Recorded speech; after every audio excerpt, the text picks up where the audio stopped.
the gentle-natured woman suddenly picked up 2 kitchen knives and rushed into her husband's father's room. Then, right in front of her shocked husband and mother-in-law, she slashed the father's body 180 times. Seeing this scene, the husband's mother instantly widened her eyes in disbelief. She couldn't believe that the woman who had betrayed her son was now acting so brazenly. In order to protect her son's safety, the mother immediately called in the bodyguards outside the door. But the bodyguards only glanced at the woman who was slashing away and silently backed out of the room. They even closed the door for them. Just as the mother stood there, not knowing what to do, the woman finally finished her work. After putting down the kitchen knives, she instantly turned back into that gentle wife, stating that the father had been lying in bed because he was poisoned and that she had just been treating his illness. Hearing the woman's words, the two of them immediately stared in shock. Yet they didn't believe her at all, because they had never seen a doctor who treated patients with kitchen knives. The husband at the side even said that the only person who could cure his father now was the assassin organization's leader, who had already died. Otherwise, his father would be bedridden for the rest of his life. What they didn't know was that the person standing right in front of them had been the assassin organization's leader in her previous life. And all of this had to start from 3 days earlier. As the leader of an assassin organization, the woman had just subdued 3 other organization leaders on the world rankings.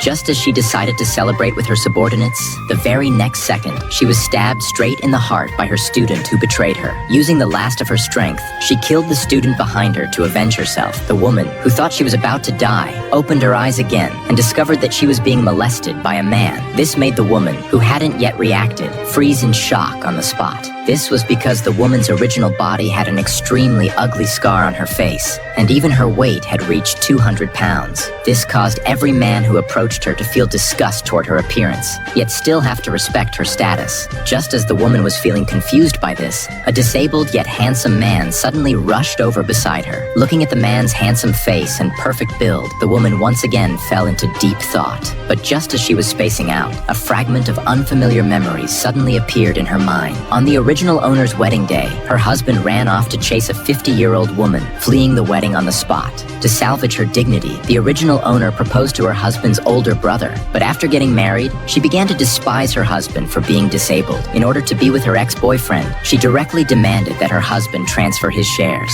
The husband refused, so she planned to abandon him and leave, only to run into criminals around the corner. Watching the man fall to the ground while trying to save her, the woman couldn't help but fall into a dazed fascination. It wasn't until she saw her husband protecting her, picking up a bottle to threaten the criminals, that she finally snapped back to her senses. As the strongest leader in the organization, to avoid exposing her identity, she directly knocked her husband unconscious, then finished off the gang leader with a single kick. Facing the criminals who surrounded her, the woman took